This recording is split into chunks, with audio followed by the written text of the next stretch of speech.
Hey everybody, this is John Costigan. In this segment, I know it's probably going to be a unique name, but it's called Hope. Um, it's about hope in sales and how this can help you if you change your opinion on this a little bit. I've done a couple takes on this because I want to make sure it was really clear. And when I was watching it back, I referenced my 5-set CD called What to Say and How to Say it. As I'm watching the tape, when I get done, I'm like, oh yeah, it's right there. I'm like, oh yeah, it's on the wall back there, and I completely forgot it was. But it was with this really young guy, like 15 years ago, who was really young. The reason why I'm referencing that CD is because back then I used to say yes is a great answer, no is a good answer, and maybe stinks. And let me stop. I still agree with that. Okay, but the one thing I want to say is this: time does kill all deals. Okay, I agree with that. But do me a favor, don't kill yourself on the deal. And I know that sounds weird, but don't do something that's going to kill your opportunity to win the deal because you were so darn pushy on trying to follow this yes is great, no is good, and maybe stinks. And I always say make sure you get the no early on so you don't exhaust your resources. Well, I've seen people sometimes mess up and they go for the no so hard they get the no. I know there's concepts like, hey, go for the no. I get it. I love that too. Get the no early. But sometimes you've done it so hard that you're getting a lot of no's. And sure, there can be something that's liberating about it. Absolutely. It's kind of nice when you get to hang up and go, cool, great. There's no, we've lost. Great. I'm glad I found out early. We can now move on. And there's not a lot of situations where that works. But the reason why I mentioned about hope is a good thing is because it's not a no.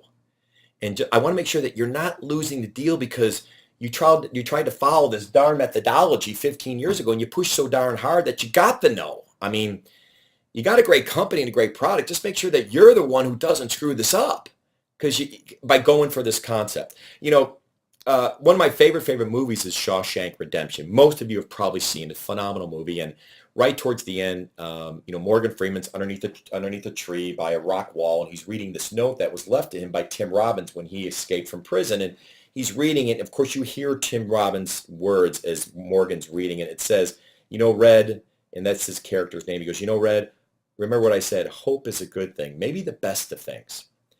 I don't know if it's the best of things in sales, but it definitely plays a role.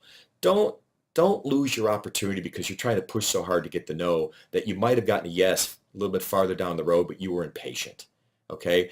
I'm also a big believer that yes, if you want to stay in front of them, I mean, it requires nothing to put that in your tickler file, put it 2-3 weeks out. Don't put it in a forecast, obviously. It's not a real opportunity, but you stay engaged. You send a white paper. You bring value. You just don't keep going, hey, how you doing? There's a whole different thing you could do there about giving them value, giving them information where they're looking at you as a resource. That's what you want. But that takes nothing. It's a quick email every 3 weeks or so. Stay in front of them. I'll stay Hope Alley there just to do that. So I would stay with Hope on that. Okay, but when they say, why don't you fly out, I need to have more of this, give me a proposal, then you can get back on the phone and qualify a little bit harder because maybe they now have a need and they've cracked open the door. I will tell you, just before we leave, we had a sales rep for one of my largest clients, a software company up in Burlington, Massachusetts, where this rep stayed engaged and they virtually said, nope, we're with their number one competitor. He goes, we're with these folks. We've been in forever. We're not gonna change. And he just stayed in there.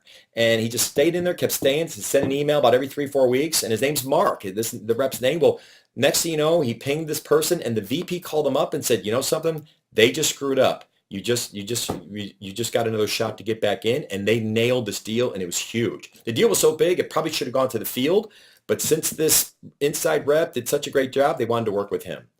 So hope it's not great, but it's not as bad as I probably made it sound out way back, the way I made it sound way back then. So hope is a good thing. Good selling, everybody. Hey everybody, John Costigan here. The toughest part to any sale is getting in the door, right? Tell you what, click on the URL below this video or go to costigantraining.com/free week. Take the first step of solving this huge problem of getting in the door. It's 5 days, 5 clips, less than 5 minutes. Click on the link. We'll see you in a few seconds.